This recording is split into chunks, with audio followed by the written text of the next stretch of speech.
5 नियम आपण पाहिले होते. बेस समान असलेला गुणाकाराचा नियम, बेस समान असताना भागाकाराचा नियम. आज बघू शून्य घात असलेल्या शून्येतर परिमेय संख्येची किंमत काढण्याचा नियम. आता समजा 10चा घात किंवा 10चा वर्ग आहे. 10चा वर्ग भागिले 10चा वर्ग. ठीक, 10चा वर्ग भागिले 10चा वर्ग काय होतं रे? तुम्हाला माहिती आहे. समजा याचं उत्तर तुम्ही वर्गही काढला. 100 भागिले 100 किती? 100ला 100 ने भागलं तर काय मिळतं आपल्याला? ठीक आहे, म्हणजे काय होतो?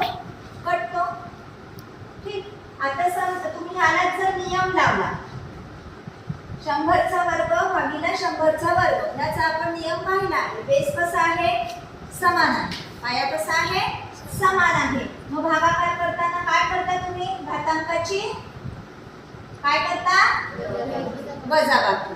ठीक आहे, काय येईल याचं उत्तर? 10चा घात 2 वजा 2 काय? 10चा घात 0. पण आपण हेही पाहिलं 10चा वर्ग भागिले 10चा वर्ग बरोबर 1. ठीक आहे, म्हणजे तुम्हाला आता लक्षात आलं की 10चा घातांक 0 असताना याची किंमत काय असते? 1 असते. ठीक आहे, किंवा तुम्ही हे म्हणू शकता की 10चा वर्ग म्हणजेच 10 गुणिले 10. 10चा घात 1 कमी केला तर फक्त 10, याला 1 ने गुणलं तर अशी पण आपण संख्या लिहू शकत असतो. तसंच 10चा घात 1 असताना 10 गुणिले 1च राहील आणि मग काय होईल? परत आणखीन एक घात कमी झाला तर हाही 10 पटून काय राहील? फक्त 10चा घात 0 असताना आपली किंमत काय येते? 1 येते. मग आता काय नियम तयार झाला? जर एखाद्या शून्येतर संख्येचा, शून्य सोडून कोणत्याही संख्येचा, म्हणजे आपण समजा a चा घातांक 0, तेव्हा a is not equal to 0. a बरोबर 0 नसताना याची किंमत काय येते? समजला? कोणत्याही संख्येचा घात जेव्हा 0 असते तेव्हा त्याची किंमत किती असते? 1 असते. ठीक आहे, आता पुढचा नियम बघू. ऋण घातांकाचे धन घातांकात रूपांतर. आता समजा 10चा घात आहे 2, ऋण 2. आपल्याला ऋण 2 वेळा तर काही 10 ही संख्या लिहिता येईल का? लिहिता येणार नाही. पण हीच आपण अशी लिहू शकतो गुणिला, तुम्ही आत्ताच पाहिलं 1 ने आपण कोणत्याही संख्येला गुणलं तरी आपलं उत्तर तीच संख्या असते. बरोबर? आता 1 म्हणजे काय आपण पाहिलं मगाशी?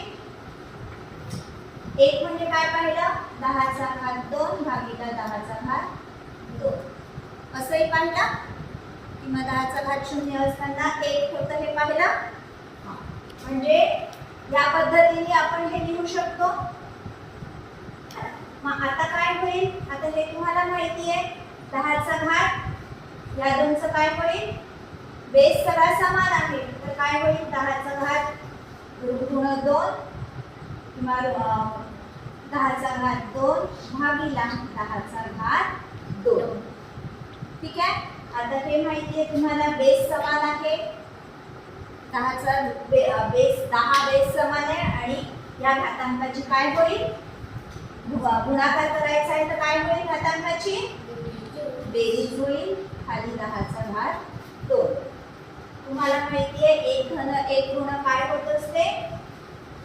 0 होत असते. बरोबर?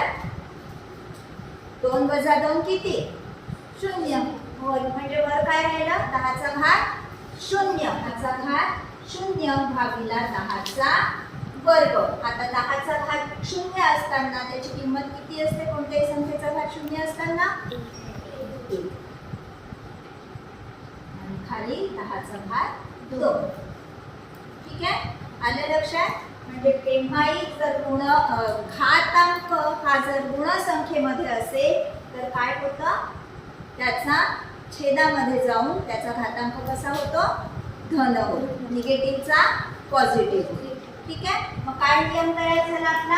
a चा घातांक ऋण m आहे, ह्याला समजा 1 ने गुणलं तरी फरक पडत नाही आणि 1 म्हणजे आपण पाहिलं मगाशी a चा घातांक m गुणिला 1 म्हणजेच काय a चा घातांक m भागिला a चा घातांक m.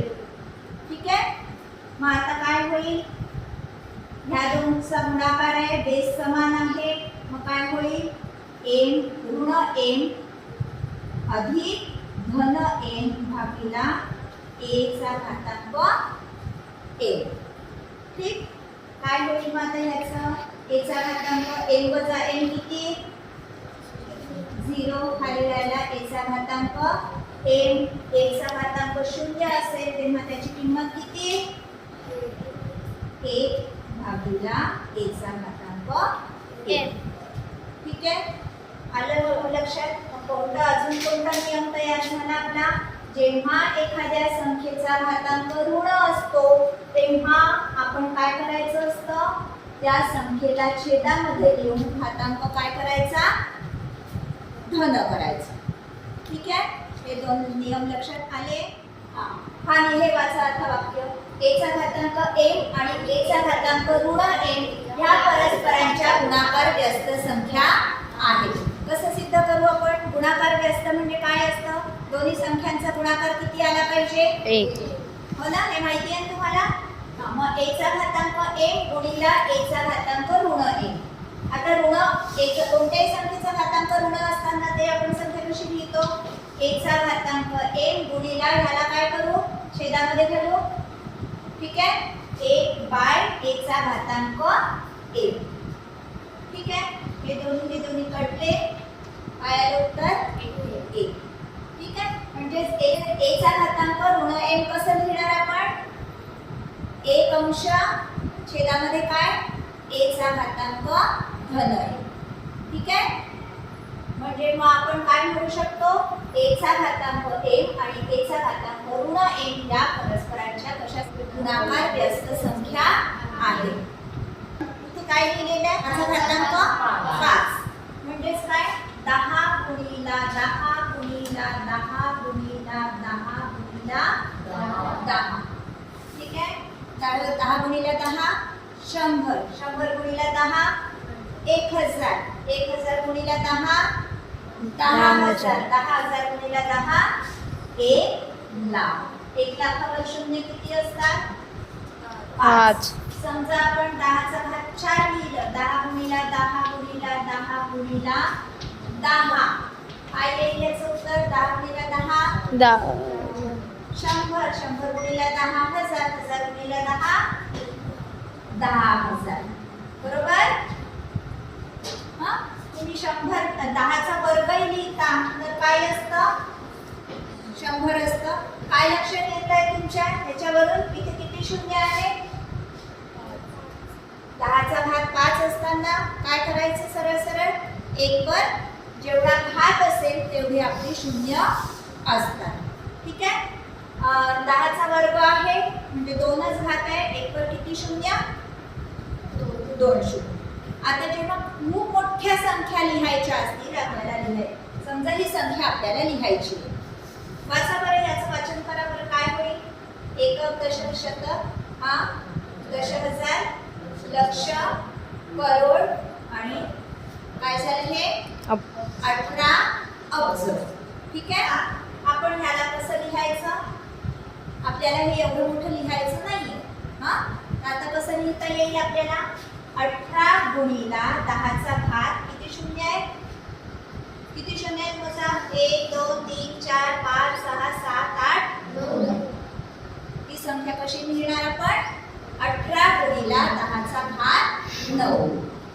ठीक आहे. जेव्हा अशी खूप मोठी अंतर वगैरे द्यायची असतात जसं सूर्यकिरणाचं पृथ्वीवर पोहोचायचं अंतर हा प्रकाश वर्ष तुम्हाला माहिती आहे ते कशा पद्धतीने लिहिल्या जातं अशा पद्धतीने मोठ्या मोठ्या संख्या अब्जच्या किंवा आणखीन खर्वाच्या वगैरे संख्या कशा पद्धतीने लिहितात काय दाखवून लिहितात घातांकाचा वापर करून लिहिल्या जातात. ठीक आहे. आता तुम्ही ही संख्या मला लिहून दाखवा 2 गुणिला 10 चा घात 8 काय होईल 2 आणि शून्य किती येतील 2 वर 8 1 2 3 4 5 6 7 8